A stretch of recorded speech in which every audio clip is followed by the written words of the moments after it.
अपनी सेना के साथ भरत जी के आने का समाचार सुनते ही क्रोधित हुए लक्ष्मण जी श्री राम जी से कहते हैं, इस कुसमय पर आपको वनवास में अकेले और असहाय जानकर भरत ने अनेकों प्रकार की कुटिलताएं रची हैं और अब वह सेना लेकर अपने राज्य को निष्कंटक करने के लिए यहां आ रहे हैं। परंतु इसमें भरत को भी क्या दोष दें? राजपद पाने के बाद तो सारा जगत ही पागल और मतवाला हो जाता है। जब इस लालच में चंद्रमा गुरु पत्नीगामी हो गया था और राजा बेन ने तो ऐसी नीचता की जो कोई कर ही नहीं सकता। वह तो लोक और वेद दोनों से ही विमुख हो गया था। उस प्रकार से तो भरत जो कर रहा है वह उचित ही है, क्योंकि कूटनीति कहती है शत्रु और ऋण को कभी जरा भी शेष नहीं रखना चाहिए। परंतु भरत ने इसमें एक बात अच्छी नहीं की, जो उसने राम जी को अकेला और असहाय जानकर उनका इस प्रकार निरादर किया। पर आज युद्ध में श्री राम जी का क्रोधपूर्ण मुख देखकर उनकी समझ में आ जाएगा कि इस निरादर का परिणाम क्या होगा।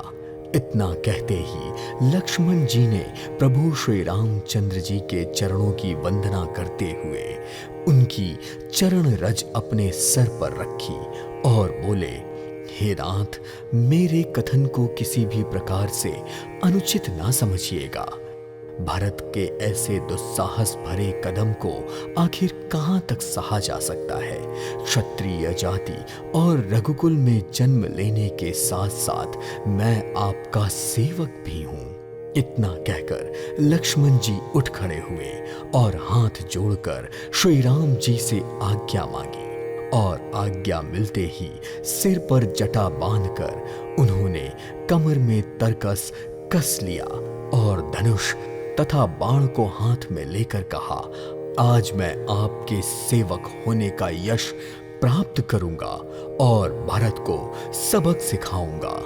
यदि ऐसे समय पर शंकर जी ने भी आकर उसकी सहायता करने का प्रयास किया तो मुझे आपकी सौगंध है, मैं उन्हें भी युद्ध में छोड़ूंगा नहीं और उन्हें भी मृत्यु दंड प्रदान करूंगा।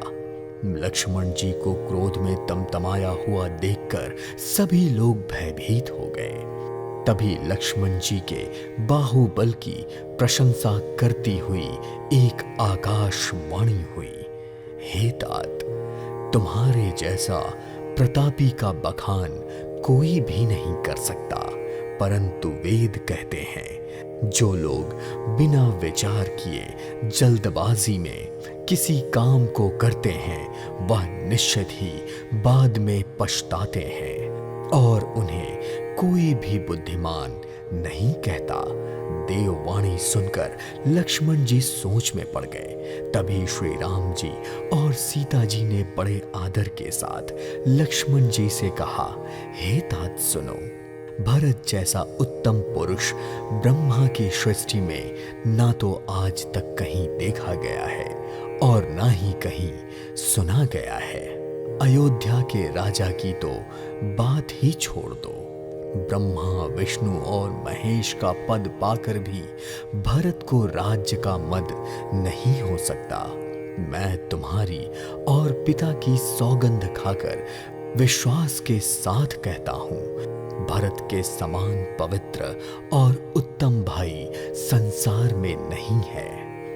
भरत के गुण, शील और स्वभाव का बखान करते करते श्री रघुनाथ जी प्रेम के सागर में डूब गए। श्री रामचंद्र जी की वाणी सुनकर और भरत जी के प्रति उनका प्रेम देखकर समस्त देवता उनकी सराहना करते हुए कहने लगे, हे रघुनाथ जी, भरत जी के गुण आपके सिवा और कौन जान सकता है। लक्ष्मण जी, श्री रामचंद्र जी और सीता जी ने जब देवताओं की वाणी सुनी तो उन्हें अत्यंत सुख प्रदान हुआ।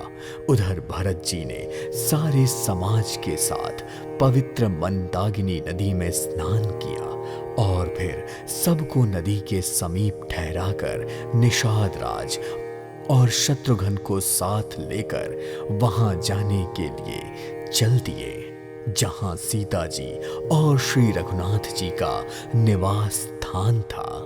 भरत जी अपनी माता कैकेयी की करनी को याद करके विचलित हो रहे थे और उनके मन में अनेकों प्रकार के कुतर्क आ रहे थे कि कहीं श्री राम, लक्ष्मण और सीता जी मेरे आने की खबर सुनकर अपने स्थान को छोड़कर दूसरी जगह ना चले जाएं।